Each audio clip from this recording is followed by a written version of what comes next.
Welcome to future TNPSC channel. ஐந்தாண்டு திட்டங்கள் பற்றி பார்க்கலாம். 1934 இந்தியாவின் திட்டமிட்ட பொருளாதாரம் என்ற நூலில் வந்துட்டு ஸ்ரீஎம் விஸ்வேஸ்வரையா வந்துட்டு எழுதியிருந்திருப்பாங்க. இதுதான் இந்தியாவில் திட்டமிடுதல் உருவாகிறதுக்கு முதல் முயற்சி.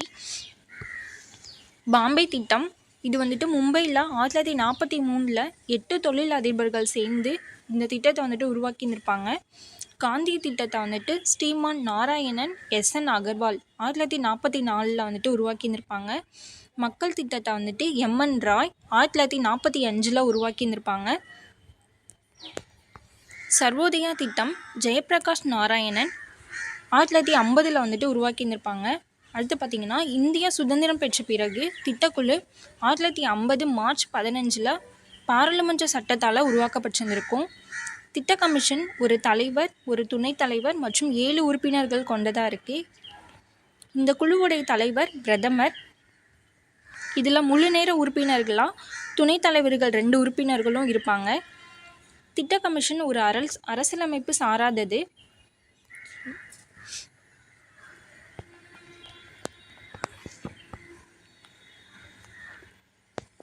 முதல் ஐந்தாண்டு திட்டம் 1951 56 வரைக்கும் நடைபெற்றிருந்திருக்கும். இது யார் வகுத்திருப்பாங்க அப்படின்னு பார்த்தோம்னா ஹெரடோமர் அப்படின்றவங்க.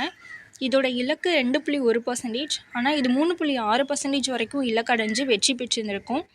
முதல் ஐந்தாண்டு திட்டத்தோடைய மறுபெயர் விவசாய திட்டம்.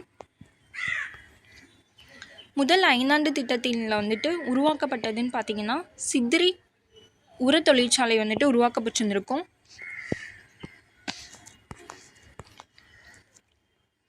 இரண்டாவது ஐந்தாண்டு திட்டம் இது 1956 61 வரைக்கும் செயல்பட்டு இருந்திருக்கும். இதோட இலக்கு 4.5%, இது 3.9% தான் அடைய முடிஞ்சிருக்கும். இது ஒரு தோல்வி திட்டம். இந்த திட்டத்தை உருவாக்கியவர் அப்படின்னு பார்த்தீங்கன்னா PC மகளனோபிஸ். இந்த திட்டத்துடைய முக்கிய நோக்கம் அப்படின்னு பார்த்தீங்கன்னா கனரக தொழில்களை தோற்றுவிப்பது, வேலைவாய்ப்பை பெருக்கிறது.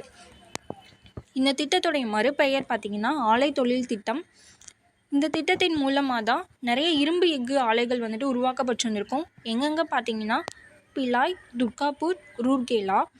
இந்த திட்டத்தின் போது தான் முதல் பொதுத்துறை ஆலை பிலாய் இரும்பு எஃகு ஆலை சத்தீஸ்கரில் ரஷ்யா உதவியோட ஸ்டார்ட் பண்ணியிருப்பாங்க. அடுத்து பார்த்திங்கன்னா இரண்டாவது பொதுத்துறை இரும்பு எஃகு ஆலை நிறுவப்பட்ட இடம் துர்காப்பூர். இது எங்கே இருக்குன்னா மேற்கு வங்காளம். இதுக்கு உதவி செய்த நாடு பிரிட்டன். மூன்றாவது பொதுத்துறை இரும்பு எஃகு ஆலை ரூர்கேலா. இது ஒரிஷாவில் இருக்குது. உதவி செய்த நாடு பார்த்திங்கன்னா ஜெர்மனி. இந்திய விடுதலைக்கு முன்னர் அமைந்த முதல் பொதுத்துறை இரும்பு எஃகு ஆலைன்னு பார்த்திங்கன்னா பிலாய் எஃகு இரும்பு ஆலை தான். இந்தியாவின் முதல் தனியார் துறை இரும்பு எஃகு ஆலை டாடா இரும்பு எஃகு ஆலை. இது எங்கே அமைஞ்சிருக்கு அப்படின்னு பார்த்தீங்கன்னா ஜாம்ஷெட்பூர். 1907 சுதேசி இயக்கத்தின் விளைவாக இது தோற்றுவிக்கப்பட்டது. அடுத்து மூன்றாவது ஐந்தாண்டு திட்டம் 1961 66 வரைக்கும் செயல்பட்டிருந்திருக்கும். இதோட இலக்கு 5.6%, 2.8% தான் அடைய முடிஞ்சிருக்கும். இதுவும் ஒரு தோல்வி திட்டம்.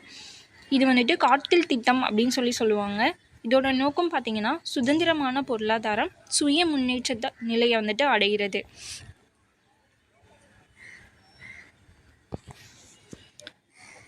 மூன்றாவது ஐந்தாண்டு திட்டம் வந்துட்டு ஒரு தோல்வி திட்டம். இதுக்கான காரணம் பார்த்திங்கன்னா சீன போர், பாகிஸ்தான் போர். இதனால தான் மூன்றாவது ஐந்தாண்டு திட்டம் வந்துட்டு தோல்வி அடைஞ்சிருக்கும்.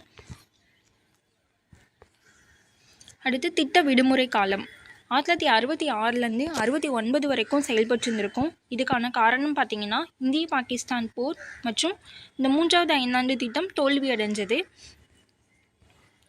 இந்த ஓராண்டு திட்டங்கள் உருவாக்கப்பட்டு இதுக்கு எது முன்னுரிமை கொடுத்துருப்பாங்கன்னு பார்த்தீங்கன்னா வேளாண்மை, வேளாண்சார் துறைகள், தொழில் துறைகளுக்கு முக்கியத்துவம் கொடுக்கப்பட்டிருந்திருக்கும். இந்த காலகட்டத்தில் தான் பசுமை புரட்சி வந்துட்டு உச்ச நிலையை அடைஞ்சிருக்கும். 1968 to 69. இந்திய பசுமை புரட்சியின் தந்தை MS சுவாமிநாதன். உலக பசுமை புரட்சியின் தந்தை நார்மன் போர்லாக். நான்காவது ஐந்தாண்டு திட்டம் 1969 74 வரைக்கும் செயல்பட்டிருந்திருக்கும். இது யார் உருவாக்கியிருப்பாங்கன்னு பார்த்தீங்கன்னா ஆலன் எஸ் மனோ அசோக் ருத்ரா.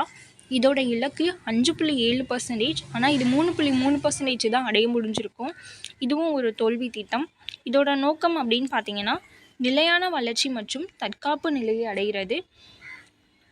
இதுக்கான தோல்விக்கான காரணம்னு பார்த்தீங்கன்னா வறட்சி, பங்களாதேஷ் போர், இதனால் கடுமையான விலை உயர்வு இருந்திருக்கும். அதனால் இந்த திட்டம் தோல்வி அடைஞ்சிருக்கும். அடுத்து பார்த்திங்கன்னா 5ஆம் ஐந்தாண்டு திட்டம். இது 1974லேருந்து 1979 வரைக்கும் செயல்பட்டுருந்துருக்கும்.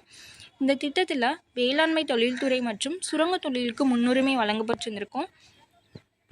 ஒட்டுமொத்தமாக இதோட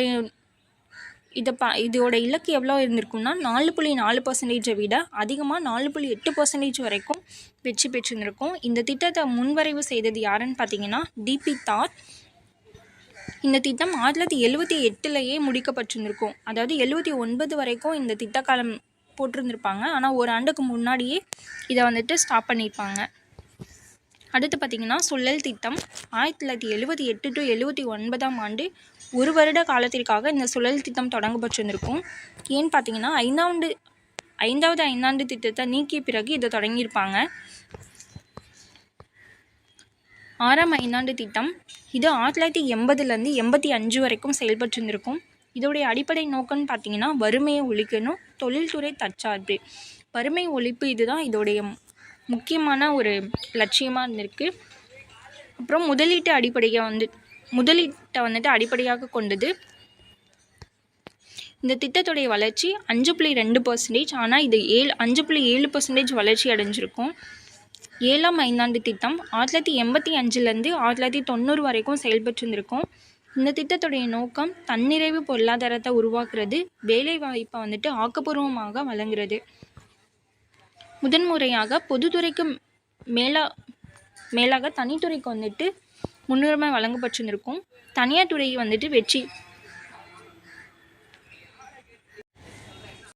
தனியார் துறைக்கு முன்னுரிமை கொடுத்ததுன்னு பார்த்தீங்கன்னா 7வது ஐந்தாண்டு திட்டம்.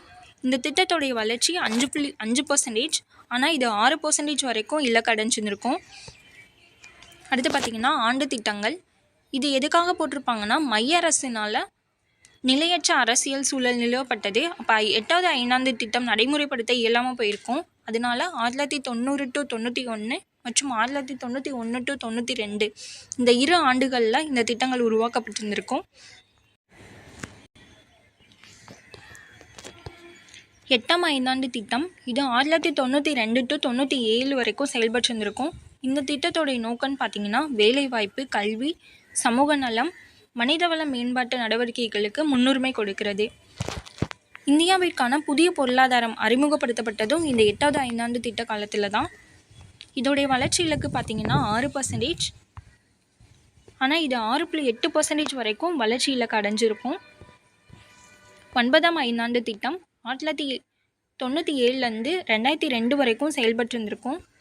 இதோட இலக்கு பார்த்திங்கன்னா சமூக நீதியுடன் கூடிய சமமான வளர்ச்சிக்கு இந்த திட்டம் முக்கிய கவனம் கொடுத்துருக்கும். இத்திட்ட கால இலக்கு 7%. ஆனால் இது 5.6% தான் இலக்கு அடைஞ்சிருக்கும். 10ஆம் ஐந்தாண்டு திட்டம் 2002லேருந்து 2007 வரைக்கும் செயல்பட்டுருந்திருக்கும். இந்த திட்டத்தில் அடுத்த 10 ஆண்டுகளில் தல வருவாயை 2 மடங்காக உயர்த்துறது தான் இதோட இலக்காக நிர்ணயிச்சிருப்பாங்க. இந்த திட்டம் 2012 வறுமை விகிதத்தை 15% குறைக்கணுன்ற குறிக்கோளை கொண்டு வந்திருக்கும்.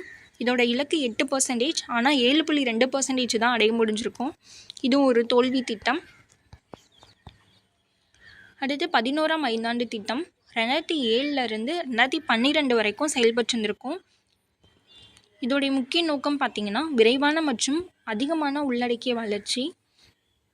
இதோட வளர்ச்சி இலக்கு 8.1%. ஆனால் 7.9% தான் இதோ இலக்கு அடைய முடிஞ்சிருக்கும். அடுத்து 12ஆம் ஐந்தாண்டு திட்டம். இது 2012லேருந்து 2017 வரைக்கும் இதோட திட்ட காலம். இதோடைய முதன்மை நோக்கம்னு பார்த்திங்கன்னா விரைவான அதிகமான உள்ளடக்கிய மற்றும் நிலையான வளர்ச்சி. இதோட வளர்ச்சி இலக்கு 8%. நம்ம இந்தியா சுதந்திரம் அடைஞ்சதுலேருந்து பொருளாதார முன்னேற்றத்தில் இந்த 5 ஆண்டு திட்டங்கள் முக்கிய பங்கு வகிக்கிறது அப்படின்னு சொல்லியிருக்காங்க. Thank you friends.